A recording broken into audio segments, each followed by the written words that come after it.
नमस्कार। आज हम गहराई से बात करेंगे उन प्रक्रियाओं पर जो जीवन को संभव बनाती हैं, मतलब जीवन प्रक्रियाएं।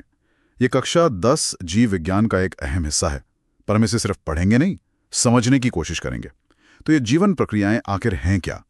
आसान शब्दों में कहें तो वो सारे काम जो जिंदा रहने के लिए ज़रूरी हैं, जैसे खाना खाना, सांस लेना, शरीर में चीज़ों को इधर उधर पहुंचाना और हाँ, गंदगी बाहर निकालना। बिल्कुल। और सबसे दिलचस्प बात यह है कि ये सब अलग अलग नहीं है, ये एक दूसरे से पूरी तरह जुड़ी हुई हैं और जीवन चलाने के लिए मतलब बेहद जरूरी है।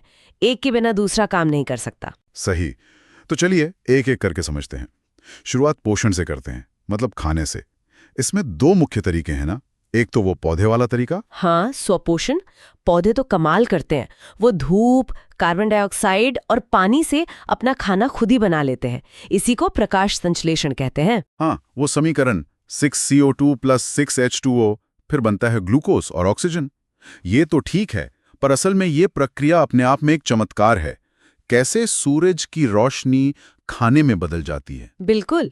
और ये सिर्फ पौधों का पेट नहीं भरता, बल्कि हम सब के लिए, पूरी धरती के लिए ऑक्सीजन और ऊर्जा का स्रोत है। हम इंसान और बाकी जानवर, हम तो पौधों पर या फिर दूसरे जानवरों पर निर्भर है अपने खाने के लिए, तो हम हुए विषमपोषी।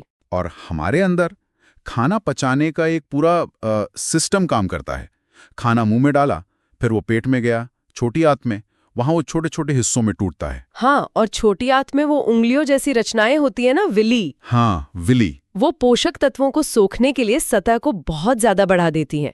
सोचिए जैसे तौलिया पानी सोखता है, ज्यादा सतह मतलब ज्यादा सोखना। अच्छा। हाँ, फिर खून इन सोखे हुए पोषक तत्वों को शरीर की हर एक कोशिका तक ले जाता है, और जो बेकार बच जाता है वो बाहर। ठीक है, तो पोषण हो गया, खाना मिल गया, अब उससे ताकत यानी ऊर्जा कैसे मिलेगी?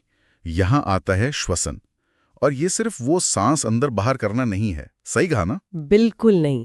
सांस लेना वो तो बस गैसों का आदान प्रदान है। ऑक्सीजन अंदर लेना, कार्बन डाइऑक्साइड बाहर छोड़ना, ये फेफड़ों का काम है। असली श्वसन तो कोशिकाओं के अंदर होता है। वहां ग्लूकोज जो खाने से मिला था, ऑक्सीजन की मदद से टूटता है और ऊर्जा रिलीज होती है। अच्छा। इसे कहते हैं वायवीय श्वसन। ज्यादातर ऊर्जा इसी से मिलती है। और अगर ऑक्सीजन ना हो तो, या कम हो, जैसे बहुत तेज दौड़ने पर होता है? हाँ, तब होता है अवायवीय श्वसन। इसमें ग्लूकोज पूरी तरह नहीं टूटता, हमारी मांसपेशियों में लैक्टिक एसिड बन जाता है, जिससे वो दर्द और थकान होती है। यीस्ट जैसे कुछ जीव तो इसी तरह बिना ऑक्सीजन के अल्कोहल बना लेते हैं। पर हाँ, हमारे लिए तो वायवीय श्वसन ही मुख्य है। समझ गया। तो खाना पच गया, उससे ऊर्जा भी निकल आई। अब इन सब चीजों को, पोषक तत्वों को, ऑक्सीजन को, ऊर्जा को शरीर में हर जगह पहुंचाना भी तो होगा। यहीं पर परिवहन तंत्र का काम आता है। मनुष्य में तो ये बड़ा जबरदस्त नेटवर्क है। एक तो दिल जो पंप की तरह लगातार खून फेंकता रहता है। हाँ, 4 चेम्बर वाला मजबूत पंप। और फिर वो नसें हैं, धमनियां, शिराएं, केशिकाएं, जो खून को हर कोने तक ले जाती हैं और वापस लाती हैं। बिल्कुल। और खून खुद में क्या कुछ नहीं लिए घूमता। प्लाज्मा है, लाल रक्त कोशिकाएं हैं जो ऑक्सीजन होती हैं। सफेद वाली जो बीमारियों से लड़ती हैं, और प्लेटलेट्स जो चोट लगने पर खून बहने से रोकती हैं। सही। और हमारे अंदर दोहरा परिसंचरण होता है। एक रास्ता फेफड़ों तक ऑक्सीजन लेने के लिए, दूसरा बाकी पूरे शरीर में उसे पहुंचाने के लिए। ये बहुत कारगर है। हाँ, ये ऑक्सीजन वाले और बिना ऑक्सीजन वाले खून को अलग रखता है। पौधों में भी परिवहन होता है, पर उनका तरीका अलग है।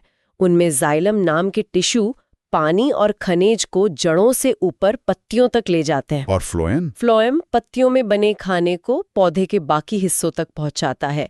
सिस्टम थोड़ा धीमा है, पर पौधों की जरूरत के हिसाब से एकदम परफेक्ट। ठीक है, अब आखिरी प्रक्रिया उत्सर्जन, मतलब शरीर में जो भी फालतू या नुकसानदायक चीजें बनी उन्हें बाहर निकालना। हाँ, क्योंकि अगर ये कचरा जमा होता गया तो जहर बन सकता है। हमारे अंदर ये काम मुख्य रूप से गुर्दे यानी किडनी करती हैं। वो खून को लगातार फिल्टर करती रहती हैं। बिल्कुल, जैसे एक बहुत बढ़िया फिल्टर प्लांट हो।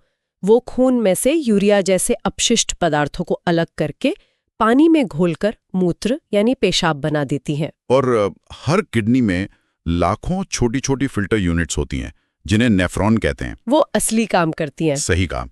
पौधों में ये प्रक्रिया थोड़ी सरल होती है। जैसे फालतू पानी पत्तियों के छोटे छेदों से भाप बनकर उड़ जाता है, वाष्पोत्सर्जन। कुछ अपशिष्ट पदार्थ वो अपनी पत्तियों में जमा कर लेते हैं जो बाद में गिर जाती हैं, या फिर गोंद और रेजिन के रूप में तने से बाहर निकाल देते हैं। वाह, तरीके अलग अलग पर मकसद एक ही, शरीर को साफ रखना। तो संक्षेप में कहें तो ये चारों पोषण, श्वसन, परिवहन और उत्सर्जन जीवन को बनाए रखने के लिए बिल्कुल जरूरी हैं, और ये सब मिलकर एक साथ काम करते हैं। बिल्कुल, एक मशीन के पुर्जों की तरह। एक में गड़बड़ी हुई तो पूरी मशीन पर असर पड़ता है। और यहीं से एक सवाल मन में आता है ना, कि ये संतुलन कितना नाजुक होता होगा। जरा सा बदलाव, जैसे तापमान का या पानी की कमी का, इन प्रक्रियाओं पर और पूरे जीव पर कितना गहरा असर डाल सकता है। हाँ, ये सोचने वाली बात है।